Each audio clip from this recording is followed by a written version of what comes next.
And like those video games, they just consume your life. Surrounded by the members, he's got the first, look at the second, misses the shot. Oh my word! Rob's good, be good. Rob's good, be good. You twisted fuck. All right, the mighty, the Jet Setters. Okay. And finally, Kill, it's the all on to Live Alexi. He's got 19 bullets every... Such a pleasant. Friendly banter. Get ready, people. This dazzling arena has been reimagined by CNS to test our contestants to their limits. Wait. What the hell you mean there's another map? The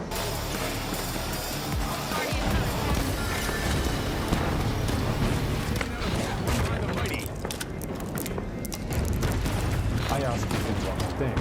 One simple thing. Why do people think that I'm you? Statistics tracker. We've got our very first This is what it's all about, partner. Reaction. Scotty. Drug testing. I'm pissing a cup right here. This is it. The first team wipes the round. When you get really good at it, it's just clicking your mouse and thinking about commentary. I think a lot of teams have studied our game style, and You have to look in the mirror and see that you're just a little bitch. And you have to look at yourself as a little bit. A serious investment.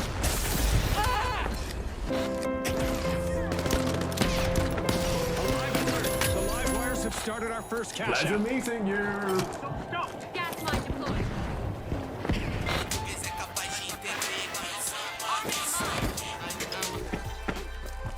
Placing a turret. Hey Harry, Oh, hey, Yank.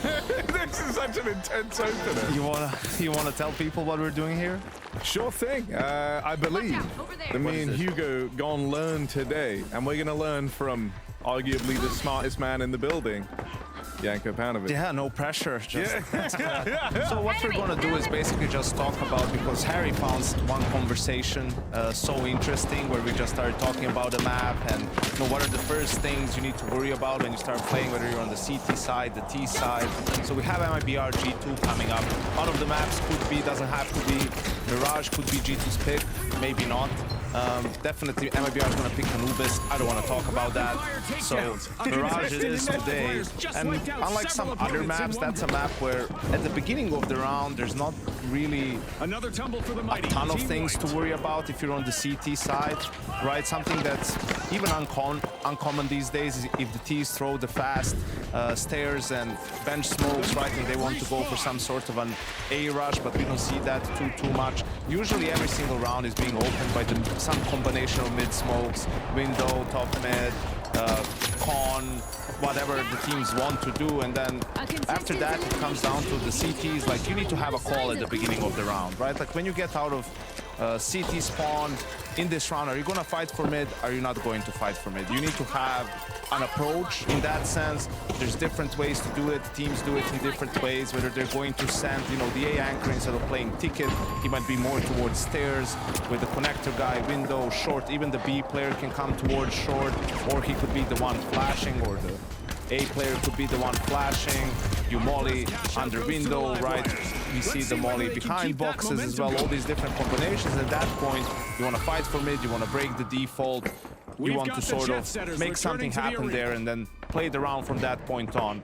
Another thing you can do is say, okay, we'll play it.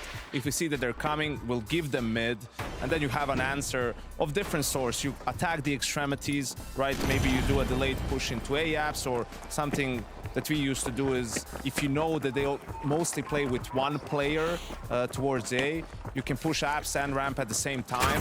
One side will have contact, the other guy will just push while you're laughing at my...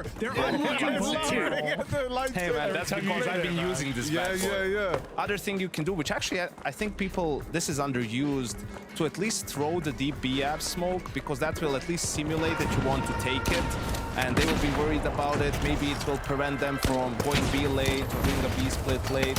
We're just putting some pressure there, because people meme a lot about jumping, just jump spotting B, right? You don't have to do that. You can actually try to take some deep information. This position is powerful, obviously if they come B, but even if they don't, it cuts down the time that takes for you to flank them, to get behind them. So these are all some of the things that you can do.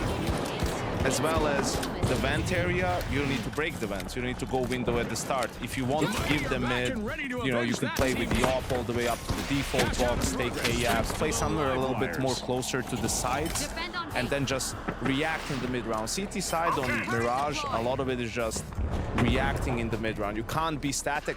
Even in a 5v4 sometimes, you know, if you have a man advantage, it's very difficult when you're static if you give up too much space, because there's not many positions where you can stand, where you have good situations for you on the CT side. So, okay, one of the reasons why I'm excited that you're doing Mirage is because this is like one of the maps I try to avoid playing. Yeah, I feel really out of my depth on it, because I feel like everyone that plays Mirage is the type of person that plays a lot of Mirage, and so they just know more than I do.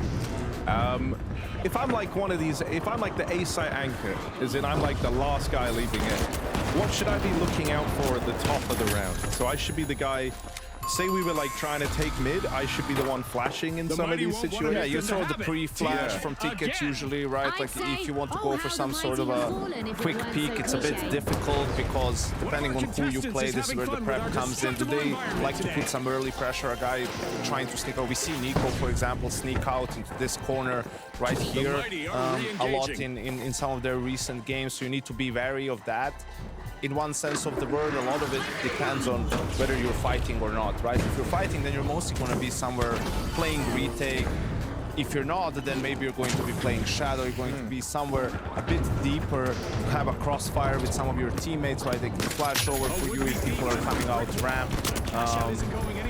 A lot of information will come from your mid players. Okay, are they just simulating mid pressure, or are they actually fighting on mid? How many people?